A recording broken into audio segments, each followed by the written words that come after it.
What if I told you that a single day in the near future could show us both sides of a coin? On one side, the birth of an unbelievably powerful new era of AI, and on the other, the immediate, messy reality of what happens when we unleash it. Well, that day is coming, and it marks the dawn of Agentic AI. So, let's set the scene. The date is February 8th, 2026. This isn't some far-off sci-fi fantasy. It's right around the corner. And on this day, our entire relationship with AI is going to fundamentally change. See, for years, we've had AI assistants, tools that just sit there and wait for us to tell them what to do. But now, we're seeing the rise of AI agents. So what is agentic intelligence, really? Well, think of it this way. An AI assistant can find you a flight. An AI agent, on the other hand, can understand you like to fly in the morning, knows your budget, monitors prices 24/7, books the best flight it finds with your money, checks you in, and will even rebook you on another flight if there's a delay, all without you lifting a finger. It doesn't just answer, it acts. And that leads us to the real kicker, the big question we're diving into today. What happens when this powerful new intelligence gets a physical body to actually move things around in the real world and a bank account to interact with our economy? Because on February 8th, 2026, a single day's news is going to show us both the incredible promise and the immediate peril.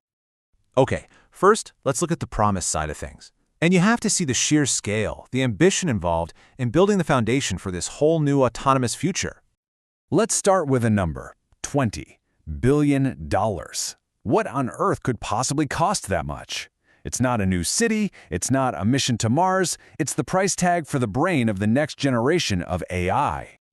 This monster project from Microsoft and OpenAI isn't just another data center. They're calling it a gigascale facility. And to power it, they're building a dedicated small modular nuclear reactor. Yeah, you heard that right. All that nuclear energy is going to be needed to run the first ever large-scale deployment of NVIDIA's next-gen Rubin GPU architecture. They are literally building a nuclear power plant just so an AI can think. So, that nuclear-powered data center, that's the brain. But what good is a brain without a body to actually interact with the world? Well, this is where our story takes its next fascinating turn. At the same time, NVIDIA and Foxconn announced their first AI factory. Now, this isn't a factory that makes iPhones. It's a factory that trains robots on how to make iPhones. And the breakthrough here is absolutely insane. They use digital twins, perfect virtual copies of a factory, to run simulations at 1,000 times the speed of real life. An entire year of trial and error training can get done in less than half a day. It's just mind-bending. And just in case the endgame wasn't clear, NVIDIA's CEO, Jensen Huang, put it plainly. This is the first step toward autonomous manufacturing. The vision is crystal clear. Factories that can design, operate, and optimize themselves. A huge, huge milestone. So far, so good, right? Nuclear-powered AI brains, self-training robot factories. This is a vision of unbelievable progress.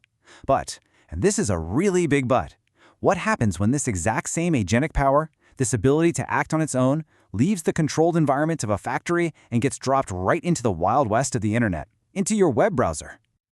And that brings us to the second part of our story, which unfolded on the very same day. Let's call it the inevitable and very, very swift reality check.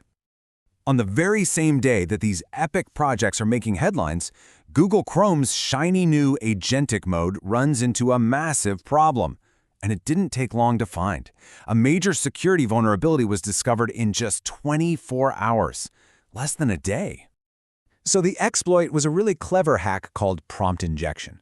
Here's how it worked. First, you turn on automated browsing to let your AI agent handle some stuff for you. Then, you just happen to visit a malicious website. Now here's the trick. That website has hidden commands totally invisible to you that fool your agent. And finally, the agent, thinking it's still following your orders, starts leaking your personal data or even uses your saved credit card to buy things. It's your agent, but it's taken orders from somebody else. And this, right here, reveals a problem that's so much bigger than a simple bug fix. It gets to the absolute heart of the trust we need to have in these systems. I mean, how can you delegate your life to an agent if you can't be sure who it's really working for? That question went from tech blogs to the halls of government like overnight. This kind of scare immediately led to proposals like California's Agent Transparency Act. Lawmakers are already scrambling to figure out how to build guardrails.